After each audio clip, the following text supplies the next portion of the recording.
I'm excited to welcome you guys back to the Fantasy Trading Room YouTube channel. Today we're going to be breaking down which 5 running backs should be avoided at all costs in 2025 fantasy football drafts. Obviously, this is going to be a redraft, not a dynasty ranking, so just keep that in mind when judging the contents of this video. And a lot could still change before the season starts. Running back is one of the most volatile positions in the NFL, with guys constantly winning and losing starting jobs, so anything can happen, and it's still the NFL offseason. But for now, we're going to go over these 5 running backs that should not be drafted in 2025 fantasy football. I'm not going to lie, I think I'm going to get a bit of heat for this first one, but I'm going to go ahead and start off with Breece Hall, running back for the New York Jets. Listen, it was yet another disappointing season for the New York Jets offense as a whole. The defense was alright, but the offense really was shaky from the start. Breece Hall also severely underperformed as a fantasy football running back. He posted the worst efficiency of his career with 4.2 yards per carry. He only had 876 rushing yards and only 483 receiving yards, meaning he regressed in both those categories from his stellar 2023 season. He also fumbled the football 6 total times in 2024, and if he's going to be the future of this backfield, that's not something that can continue. We saw the Patriots nearly bench Ramondre Stevenson over that issue last season before drafting Trevion Henderson this year in the NFL draft. That being said, Breece Hall is obviously a very talented running back who's explosive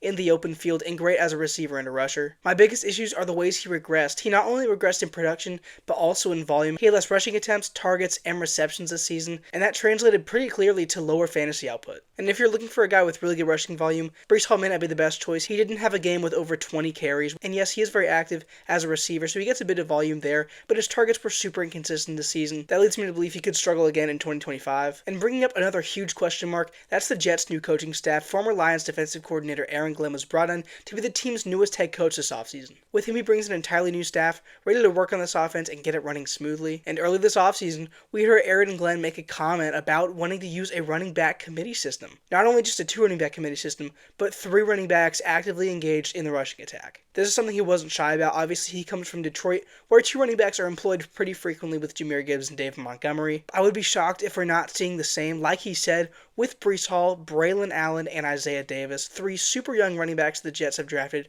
over the past couple years. If this turns into a committee system, which it very well could, Breece Hall could see his volume dropping even further. If Braylon Allen takes on a bigger role this year, Breece Hall could find himself outside of the top 20 running backs in fantasy football. Now, I'm not ignoring the fact that there's a wide range of outcomes. He absolutely could finish in the top 10 if his volume increases. But from all the information we've gathered throughout the offseason, it doesn't look like that might be the case for Breece Hall in 2025. Again, he's a great player, super explosive, but that competition and lack of volume are 2 things that are just tough to overlook heading into 2025. Heading to our next player, we have Aaron Jones heading into his age 30 season. Obviously, 30 years old is usually that wall where running backs hit and they're not as productive as they used to be. Aaron Jones did surprisingly, I didn't even know this before I looked, set a career high mark in rushing yards this past season, so obviously something is going right in Minnesota. But still getting up there in years, it looks like Minnesota may be looking elsewhere at the running back position because they did trade a 6th-round pick for Jordan Mason, former San Francisco 49er running back who had a fantastic year in relief of Christian McCaffrey, who was out for most of the year with an injury. Mason was a fantastic replacement for McCaffrey, and yes, it can't be said that San Francisco's system allows any running back to thrive, but Mason showed some serious juice and ability to shake tackles, and that's not even mentioning the fact that he's 223 pounds,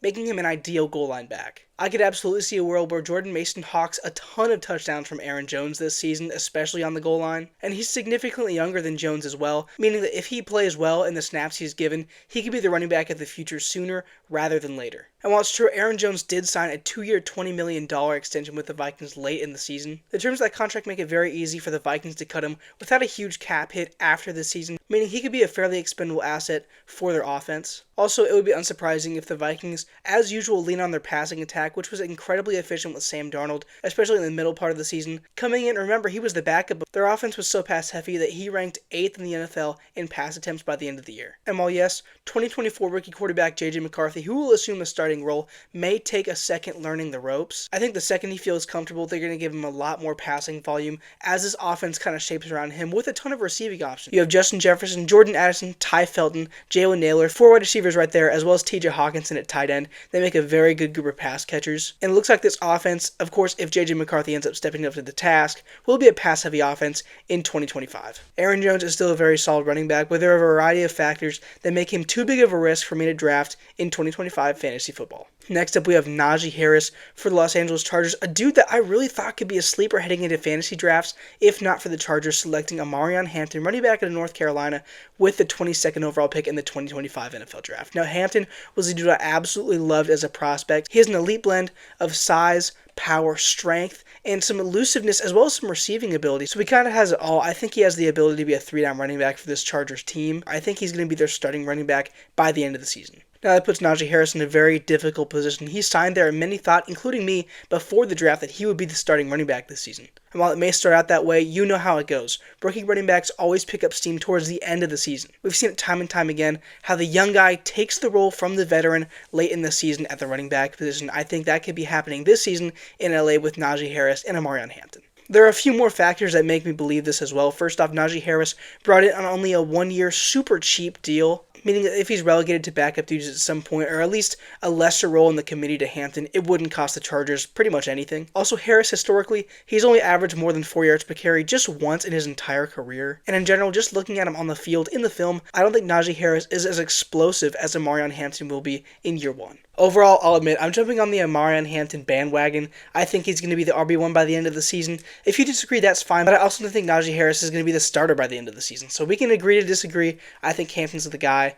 But nonetheless, Naji Harris will still not be on my fantasy teams unless I can get him at a huge bargain in 2025 fantasy drafts. Next up, we have my biggest op, DeAndre Swift, running back for the Chicago Bears. Listen, I'm sure he's a nice guy. I've always thought he was pretty overrated as a player, but we can go over that later. First of all, I think the team fit may not be the best anymore considering Ben Johnson is the team's new head coach. I think it was a great move for Chicago hiring him. However, we can look back at Detroit's offense in 2022 when DeAndre Swift was the supposed starting running back heading into the season. Ben Johnson began as the offensive coordinator during that year as well. In the end, DeAndre Swift ended up taking less than 100 carries that year and finished with 542 rushing yards, greatly disappointing expectations of fantasy managers. To his credit, he did have a productive year through the air with 389 receiving yards, so it wasn't a lost season, but it was obvious that he wasn't Ben Johnson's ideal running back to push the ball forward on the ground. As a player, I think Swift is kind of a below average starting running back. I really don't think his vision is that great, and he's had plenty of opportunities to be a great starting running back in Detroit and Philadelphia, and is disappointed in relation to how much hype surrounded him in both those destinations. Also, now looking at this Bears team,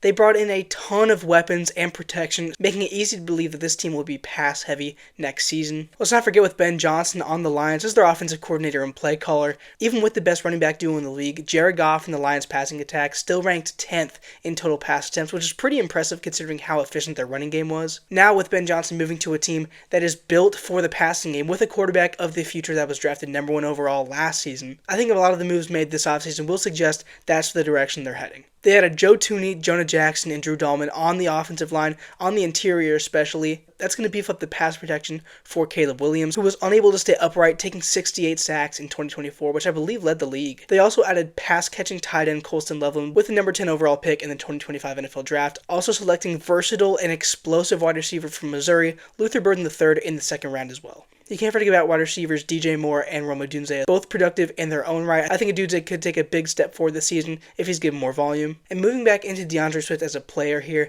you can look back this past season. Granted, the Bears' offensive line was bad, but he only averaged 3.79 yards per carry, which was a career low. And he was given inconsistent volume throughout the season as a rusher and a receiver. He produced in spurts, but it really wasn't consistent at any point, so I'm kind of running out of reasons to draft DeAndre Swift in 2025. I think he's an okay option for the bench. I would not consider starting him in fantasy though, and all the signs point to him having an unproductive season in Chicago in 2025. Going ahead and moving on to our fifth and final player, this hurts me. I really like this guy, and I went up to bat for him last season, claiming that he was one of the safest players in all of fantasy football before he went down with an injury early in the season. We never really got to see if my opinion was correct because he missed so much that season with the fractured fibula. If you haven't guessed it by now, it's Isaiah Pacheco, Chiefs running back, who yes, did have that major injury in 2024. He didn't look bad at all before he got injured. However, upon his return, he lacked a lot of explosiveness. The Chiefs' rushing attack just wasn't the same when he got back. Obviously, they have Patrick Mahomes, so they found ways to win